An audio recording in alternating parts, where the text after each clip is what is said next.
Mister answer, ನನಗೆ ಬಂದಿರೋ informations ಪ್ರಕಾರ ವಿದ್ಯಾ ಶರ್ಮಾನ ಕಿಡ್ನಾಪ್ ಮಾಡೋದಕ್ಕೆ ಬೇಕಾದ ಇನ್ಫಾರ್ಮೇಷನ್ಸ್ ನಮ್ಮ ಈ ಆಫೀಸಿಂದನೇ ಲೀಕ್ ಆಗಿದೆ. ಇಲ್ಲದೇ ಇದ್ದರೆ ಅಷ್ಟು ಗಟ್ಸಿರೋ ಆಫೀಸರ್ಸ್ನ ಕಿಡ್ನಾಪ್ ಮಾಡ್ತಾರೆ ಅಂತ ಅಂದರೆ ಯಾರೋ ವಿಷಯ ತಿಳ್ಕೊಂಡಿರೋರೇ ಮಾಡಿರಬೇಕು ಅಲ್ವಾ? ಹೌದು ಸರ್, ಕೆಲವು ದಿವಸಗಳಿಂದ ನಮ್ಮ ಆಫೀಸಿಂದ ಕೆಲವು ಇನ್ಫಾರ್ಮೇಷನ್ ಲೀಕ್ ಆಗ್ತಿದೆ ಅಂತ ಗೊತ್ತಾಗಿ ವಿದ್ಯಾ ಮೇಡಮ್ ಕೆಲವು ಪ್ರಿಕಾಷನ್ಸ್ನ ತಗೊಂಡಿದ್ದಾರೆ. ಆ ಮೋಹನ್ ರಾವ್ ಆಕ್ಸಿಡೆಂಟ್ಗೂ, ಸೆಲ್ಲಲ್ಲಿ ಇಜಾದ್ ಸಾವ್ಗೂ, ಸಂಕಲ್ಗೆರೆ ಆಪರೇಷನ್ನಲ್ಲಿ ಮೇಘನ ಸಾವ್ಗೂ ನಮ್ಮ ಆಫೀಸ್ನಲ್ಲಿರೋ ದ್ರೋಹಿ ಕೊಟ್ಟಿರೋ ಇನ್ಫಾರ್ಮೇಷನ್ನೇ ಕಾರಣ ಸರ್. ಅವ್ನು ನಮ್ಮ ಕೈಗೆ ಸಿಗ್ಬೇಕು ಸರ್. ಅವ್ನ ಕತ್ತು ಮುರಿದು ಜೀವನದಲ್ಲಿ ಇನ್ಯಾವತ್ತೂ ಆ ಕೆಲಸ ಮಾಡಿರಬಾರ್ದು. ಆ ರೀತಿ ಮಾಡ್ತೀವಿ. ಒಂದು ಸೆಕೆಂಡ್ ಎಲ್ಲ ಸ್ವಲ್ಪ ಕೂಲಾಗಿ ಪಾಸಿಬಿಲಿಟಿ ಬಗ್ಗೆ ಮಾತಾಡಿ. ಈಗ ವಿದ್ಯಾ ಹ್ಯಾಂಡಲ್ ಮಾಡ್ತಿದ್ದ ಕೇಸು ಹಾವು ಅಂತ ತಾನೆ. ಆ ಹಾವೇ ಯಾಕೆ ವಿದ್ಯಾನ ಕಿಡ್ನಾಪ್ ಮಾಡಿರಬಾರ್ದು?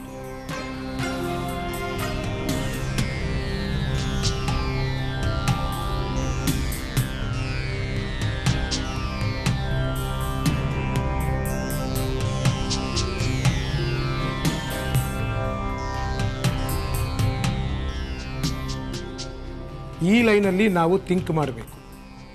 ಇಲ್ಲದೆ ಹೋದರೆ ನೀವು ಹೇಳಿದಾಗೆ ಆ ಇನ್ಫಾರ್ಮರ್ಗೆ ವಿದ್ಯಾನ ಮುಟ್ಟೋ ಧೈರ್ಯ ಬರೋಲ್ಲ. ನಮ್ಮ ಮುಂದೆ ಈಗ ಇರೋ ಪ್ರಶ್ನೆ, ವಿದ್ಯಾ ಎಲ್ಲಿ?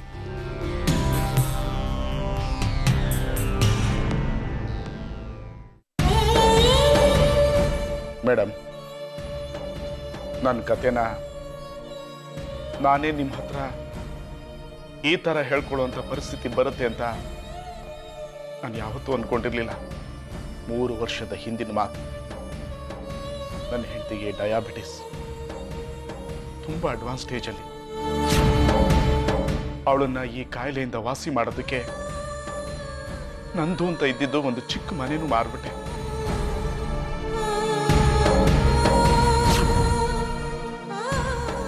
ಆದರೂ ಅವಳ ಕಾಯಿಲೆ ವಾಸಿ ಆಗಲೇ ಇಲ್ಲ.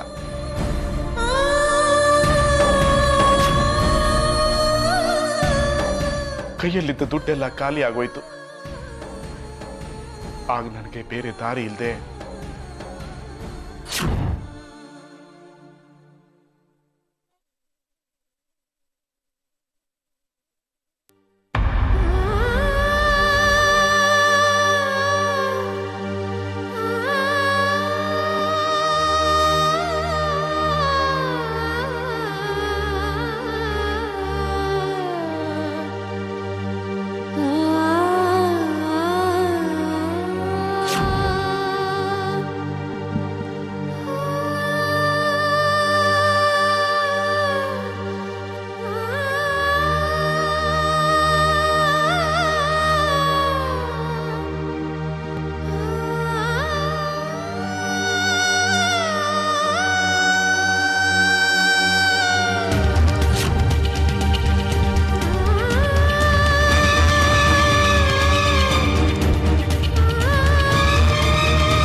ಗಾರಿ ನಿ ಸರಿ ಗಮ ಪದ ನಿ ಸರಿ ಗಾರಿ ಗರಿ ಸನಿ ಸನಿ ದ ಪ ನಿ ಗರಿ ಸನಿ ಸನಿ ದ ಪ ನಿ ಗರಿ ಸನಿ ಸನಿ ದ ಪ ನಿ ಗರಿ ಸನಿ ಸನಿ ದ ಪ ನಿ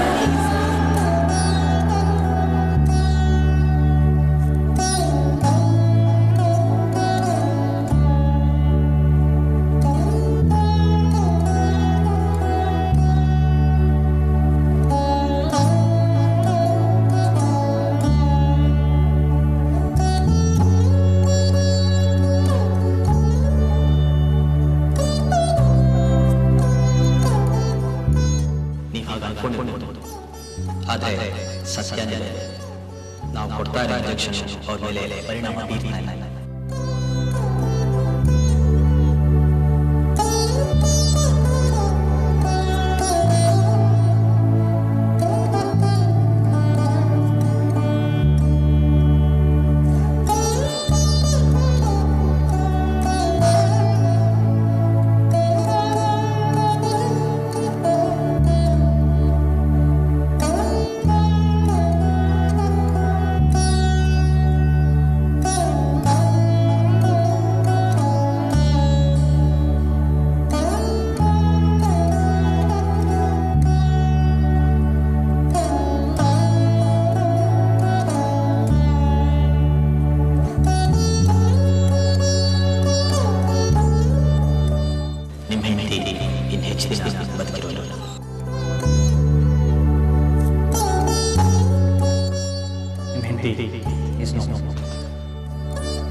ನೋ ಪ್ರಾಬ್ಲಮ್, ಎಲ್ಲ ವ್ಯವಸ್ಥೆ ಆಗಿದ್ರೆ ಸಾಕು.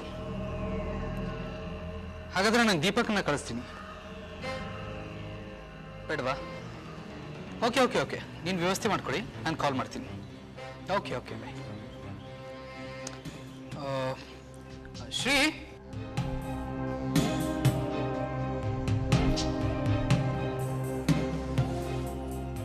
ಶ್ರೀ,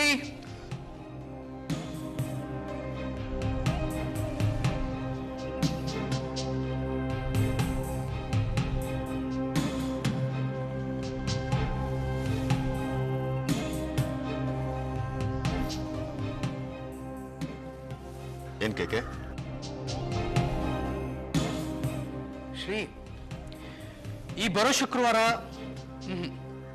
ಮುಂದಿನ ಶುಕ್ರವಾರ ಒಂದು ದೊಡ್ಡ ಪೊಲಿಟಿಕಲ್ ರ್ಯಾಲಿ ನಡೆಯುತ್ತೆ ಪ್ಯಾಲೇಸ್ ಗ್ರೌಂಡ್ ಅಲ್ಲಿ. ಗೊತ್ತು, ಪೇಪರ್ ಓದಿದ್ದೀನಿ. ಆ ರ್ಯಾಲಿಗೆ ನಾವೆಲ್ಲ ಹೋಗ್ತಾ ಇದೀವಿ. ನಾನ್ ಬರ್ಬೇಕಾ? ಸಾರಿ, ಈ ರಾಜಕೀಯದವರ ಬೊಗಳೆ ಭಾಷಣ ಕೇಳೋದಕ್ಕೆ ನಂಗೆ ಇಂಟ್ರೆಸ್ಟ್ ಇಲ್ಲ. ದಯವಿಟ್ಟು ಶಿಕ್ಷೆ ಕೊಡಬೇಡ ನನಗೆ. ನಾವು ಅಲ್ಲಿಗೆ ಹೋಗ್ಬೇಕು ಅಂದ್ರೆ ನೀನು ನಿನ್ನ ಹೆಂಡತಿ ನಮ್ಮ ಜೊತೆ ಬರಲೇಬೇಕು. Okay, thanks. ಹಾಗೆ ನಿಂದ ಇನ್ನೊಂದು ಕೆಲಸ ಆಗಬೇಕು. ಇನ್ನೊಂದು ಕೆಲಸನಾ? ಹೌದು, ನೀನು ಇವತ್ತು ಸಿಟಿಗೆ ಹೋಗ್ಬೇಕು. ನಾನೊಂದು ಅಡ್ರೆಸ್ ಕೊಡ್ತೀನಿ, MLA ಓಂಕಾರಪ್ಪನ ಮನೆದು. ನನಗೆ ರಾಜಕೀಯದವ್ರನ್ನ ಕಂಡ್ರೆ ಆಗೋದಿಲ್ಲ ಅಂತ ಹೇಳಿದ್ರು, ಮತ್ತೆ ಅವ್ರ ಮನೆಗೆ ನನ್ನ ಕಳಿಸ್ತಾ ಇದ್ದೆ. ಶ್ರೀ, ನೀನು ಹೋಗಲೇಬೇಕು. ನಿನ್ನ ಹೆಸರಲ್ಲಿ 10 VIP ಪಾಸು, 2 ಕಾರ್ ಪಾಸ್ಗಳು ರೆಡಿ ಇದೆ. ಅದನ್ನ ಕಲೆಕ್ಟ್ ಮಾಡ್ಕೊಂಡ್ ಬಂದ್ಬಿಡು. ನನ್ನ ಹೆಸರಲ್ಲಿ ಪಾಸ್ ಯಾಕೆ ತಗೋಬೇಕು? ತಗೋಬೇಕು ಅಂದ್ರೆ ತಗೋಬೇಕು, ಪ್ರಶ್ನೆ ಮೇಲೆ ಪ್ರಶ್ನೆ ಕೇಳಬೇಡ, ಹೇಳಿದಷ್ಟು ಮಾಡು.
ಮನೋಜ್, ಈ DIGಗೆ ಈಗಲಾದ್ರೂ ನಮ್ಮ ವಿದ್ಯಾ ಮೇಡಮ್ ಬಗ್ಗೆ ಒಳ್ಳೆ ಅಭಿಪ್ರಾಯ ಬಂತಲ್ಲ.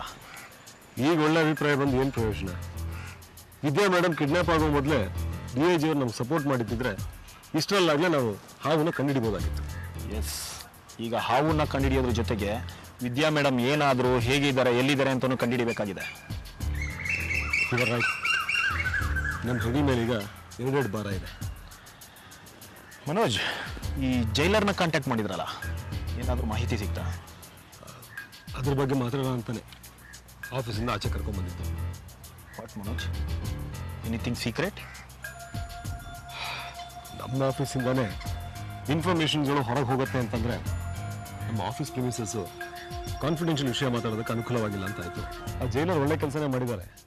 ನಾವು CBI ಆಫೀಸರ್ಸ್ಗಳು ಹಾವು ಬಗ್ಗೆ ಗೊತ್ತಿರೋ 5 ಜನನ ಕಂಡುಹಿಡಿಯೋದಕ್ಕೆ ಏನು ಪ್ರಯತ್ನ ಪಟ್ಟರು ಅದನ್ನು ಆ ಜೈಲರ್ ಒಬ್ಬರೇ ಮಾಡಿದ್ದಾರೆ. ಅಂದರೆ ಹಾವು ಎಲ್ಲಿದ್ದಾನೆ, ಯಾರು ಅಂತ ಗೊತ್ತಾಯ್ತಾ?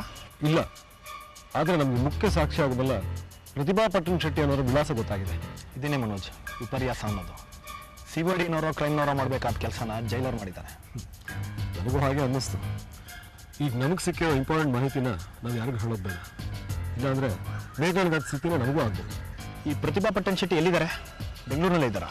ಇಲ್ಲ, ದೊಡ್ಡಬಳ್ಳಾಪುರದಲ್ಲಿದ್ದಾರೆ. ನಾವು ಕೂಡಲೇ ಹೊರಟು ಅವ್ರನ್ನ ಮೀಟ್ ಮಾಡಿ ಹಾವು ಯಾರು ಅಂತ ತಿಳ್ಕೊಬೇಕು. ನಾವು ಈ ವಿಷಯನ DIG ಅವ್ರಿಗೆ ತಿಳಿಸ್ಕೊಳ್ಳೋಣ ಅಂತ ನನಗನ್ನಿಸ್ತಾ ಇದೆ. ಬೇಡ, ನಾವು ಅವಳನ್ನು ಮೀಟ್ ಮಾಡಿ ಸಾಧ್ಯ ಆದರೆ ಅವಳನ್ನ ಅರೆಸ್ಟ್ ಮಾಡಿ ಸೀಕ್ರೆಟ್ ಪ್ಲೇಸ್ನಲ್ಲಿಟ್ಟು ಎನ್ಕ್ವೈರಿ ಶುರು ಮಾಡೋಣ. ಆಮೇಲೆ DIG ಅವ್ರಿಗೆ ತಿಳಿಸಿದ್ರೆ ಆಯಿತು. You are right Manoj. Come on, let's move.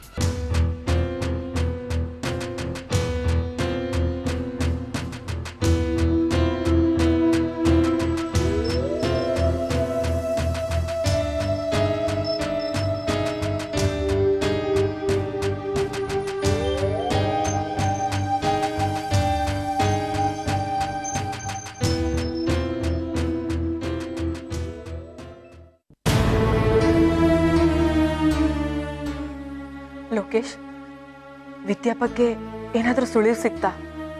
ಯಾಕೆ ಲೋಕೇಶ್ ಸುಮ್ಮನಿದ್ದೀರಾ? ಒಬ್ಬ CBI SP ಕಾಣೆಯಾಗಿ 2 ದಿನ ಆಗಿದೆ.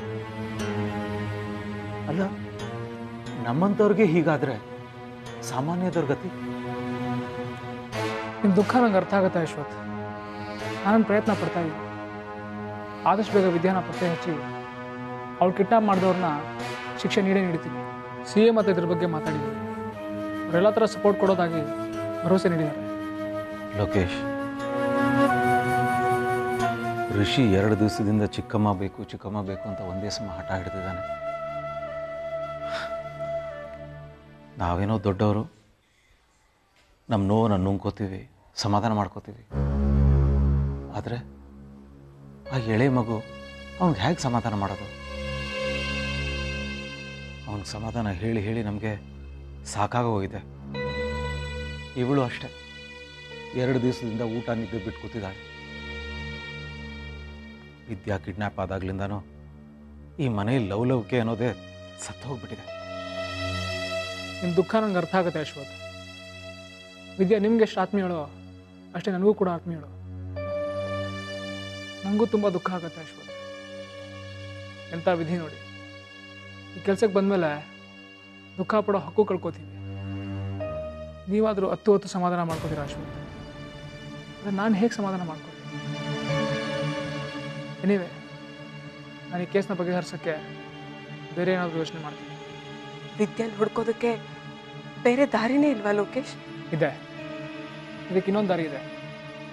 ಇದ್ರಲ್ಲಿ ನಾನು ಡೆಫಿನೆಟಾಗಿ ಸಕ್ಸಸ್ ಆಗೇ ಆಗ್ತೀನಿ. ಇನ್ನು 2 ದಿನದಲ್ಲಿ ವಿದ್ಯಾ ಸೇಫಾಗಿ ಮನೇಲಿರ್ತಾಳೆ. ಆ ಗ್ಯಾರಂಟಿ ನಾನು ನಿಮ್ಗೆ ಕೊಡ್ತೀನಿ.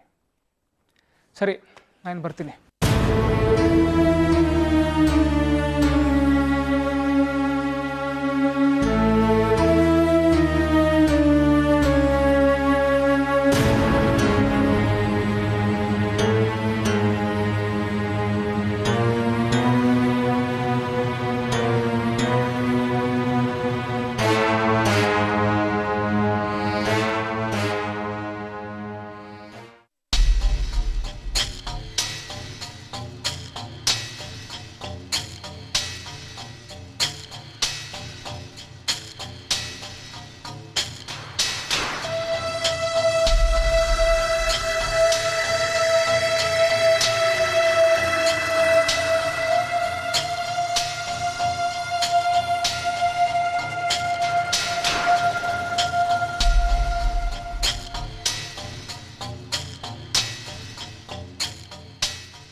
ಮೇಡಮ್ ನೀವು ಹೇಳಿದ್ದಂಗೆ ಇವನ್ನ ಫಾಲೋ ಮಾಡಿದ್ವಿ. ಇವತ್ತು ಆಫೀಸಿಂದ ಮನೆಗೆ ಹೊರಡ್ಬೇಕಾದ್ರೆ ಒಂದು ಬಾಟಲ್ ತೊಗೊಂಡು ಫುಲ್ಲು ಕುಡ್ದ. ಒಂದು ಪಾರ್ಕ್ ಹತ್ರ ಹೋಗ್ಬಿಟ್ಟು ಸೂಸೈಡ್ ಮಾಡ್ಕೊಳ್ಳೋಕೆ ಪ್ರಯತ್ನ ಪಟ್ಟಾಗ